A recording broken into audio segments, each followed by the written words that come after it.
Welcome back to Streamline Entertainment. Is Marvin speaking. This is by Earthwatch. Lily and Jack are still missing. It has now been 4 months with no answers. This is the last update we've received. Where did the kids go? Someone knows something. I agree. I'm beginning to think, much like Lauren said, Lauren Melbourne clearly trafficked at this point. It seems like they've been taken, possibly by someone else. And the more this case goes on, the more they think that I think that they've been trafficked or sold or taken by a third party. This is possible, you know. Of documents connected to the investigation into the missing Sullivan children in Pictou County. 6-year-old Lily and 4-year-old Jack vanished more than 3 months ago. Hundreds of pages of just released court documents shed light on what police discovered. CTV late anchor Bruce Frisco has been pouring through it all and joins us with more in the News Center. Bruce.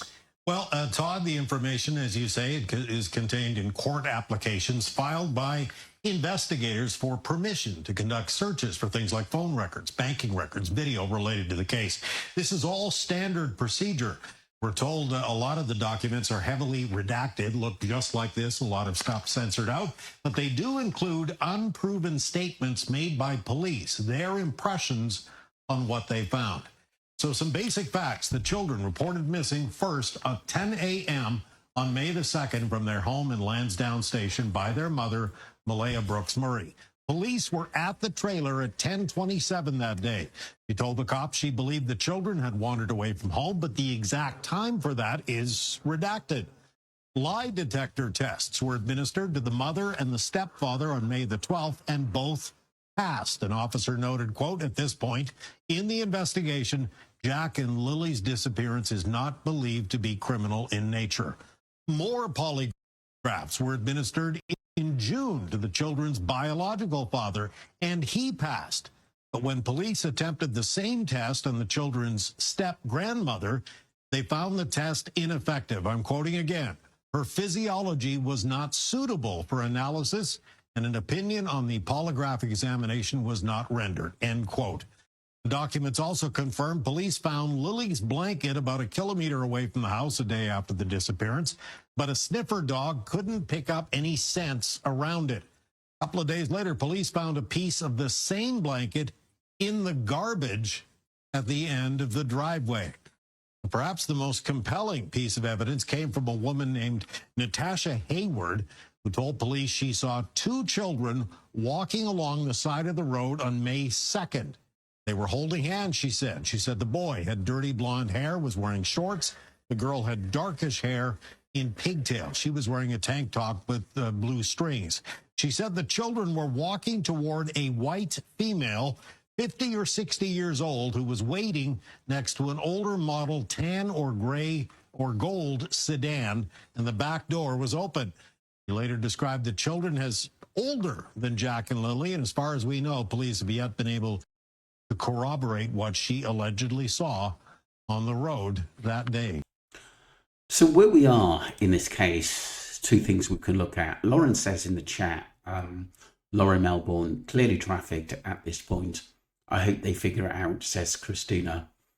I mean, to be honest with you, I've mentioned trafficking, that we can rule this out with the children being missing, because I think if they were dead, or basically the stepfather killed them and Malaya knows something about it, I think we would have known something basically was right or was wrong. I mean, is it because of the drugs that she went that basically Malaya thought that the stepfather wasn't basically taking care of the kids as much? And this is one of the reasons why she blames him for the kids wandering off. That's a massive possibility. Why were they allowed to go that far and nobody saw them? That's alarming as well. And the only thing I can think of is that they were 100% picked up somewhere along that road, and it could be outside the property. Don't forget the dog scent went to the end of the drive, and that was basically it. Nothing from there. Yes, a blanket was found, but we don't know. We don't know the specific time. It could have been another day. Basically, that blanket got there. We're not, the thing is, I think a lot of people, we did look at the parents, Malaya and the stepfather, but the problem is with that, they haven't been convicted or anything, and nothing's been found, and the police, still don't think there's anything sinister into this case at the end of the day, because obviously drug abuse from the stepfather. I'm just thinking now at the end of the day that Malaya blames him for, the kids are going missing, and probably someone picking them up. But we can't write off them being trafficked and picked up or even sold at the end of the day, because don't forget, there was supposedly supposed to be a party there a couple of days ago. Did someone see things and opportunities to take those kids? We think that, a van that was seen twice around about the time the kids went missing, and some months after as well. Was it the same van? We've got to look at all avenues, but this is one of the strangest cases I have come across. And like the police, as we know, we went back through the reports, had searched everywhere. At the end of it, they'd done their job.